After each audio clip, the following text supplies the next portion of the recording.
there is indeed a very well-established narrative out there that seeks to demean India.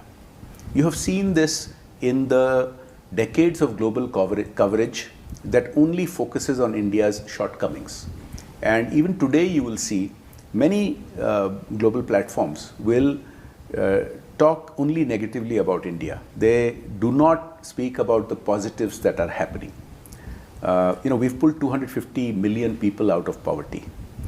We have pulled, we have been the fastest growing large economy for last many years. But until recently, very few media platforms globally would talk about that with the appropriate focus on it. We are, digital transactions which have transformed the lives of hundreds of millions of people came under attack from many global sources.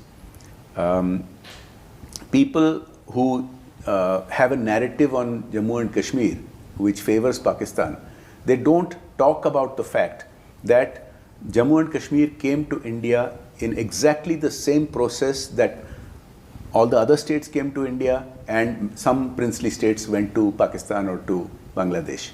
So this lack of balance has been a real problem. I want to conclude by giving another example.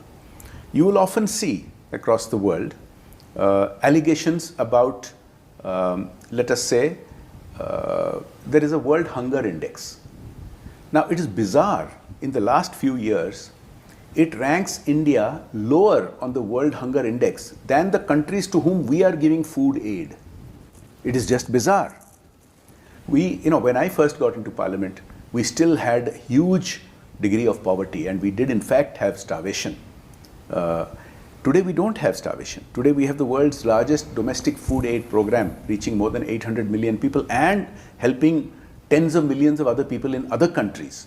Similarly, there are other totally illogical allegations.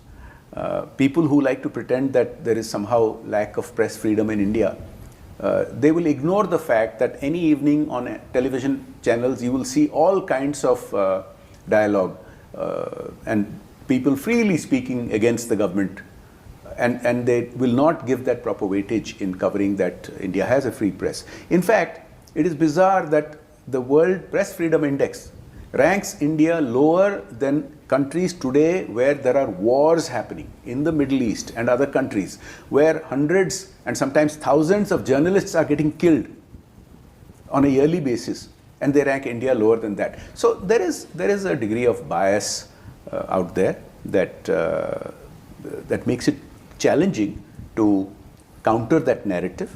But when your product is so good, the marketing comes automatically.